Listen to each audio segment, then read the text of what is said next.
Le club d'étudiants, 5e cycle. Alors, pour que je sois ce que je suis aujourd'hui, que je sois e-pro, c'est grâce à une personne qui m'a fait confiance, qui m'a encadré depuis que j'étais encore enfant jusqu'aujourd'hui. Elle s'appelle Madame Augustine, c'est la dame qui a fait que je sois ici aujourd'hui. Elle m'a encadré présent comme ça et en ligne aussi. Elle m'a coaché.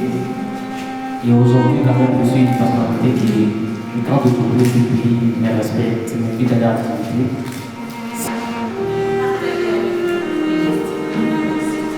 Générationnel, selon les normes du temps. Transmission intergénérationnelle, tout simplement, comme je vous avais dit tout à l'heure, c'est génération en génération. On transmet encore et encore. Alors, nos aïeux, mon frère m'expliquait que, vous voyez, dans le clan, il y avait des chefs du clan, il y avait des normes. Et ces normes-là, le chef du clan, de famille, du village, veillait à ce que les normes soient respectées par tous. Alors, voyez-vous comment nos aïeux observaient, nous observaient.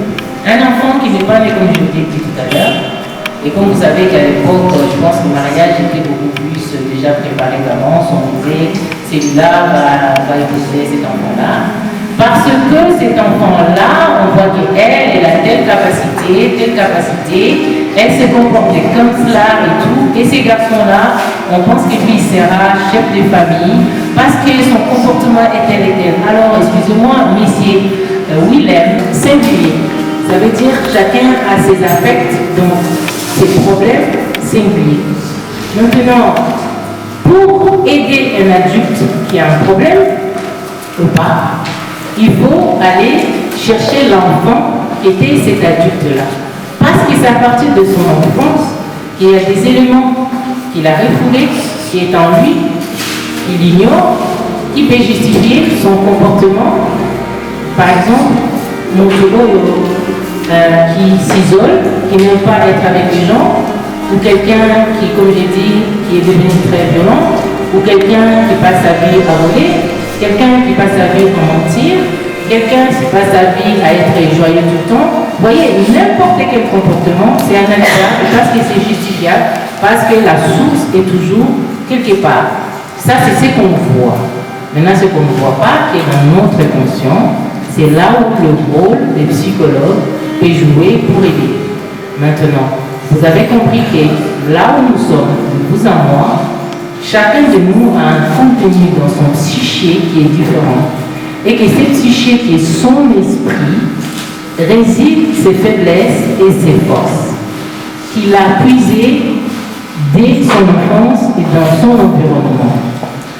Allez comprendre nos faiblesses, mes problèmes, mes forces, ça va m'aider à comprendre comment moi je suis.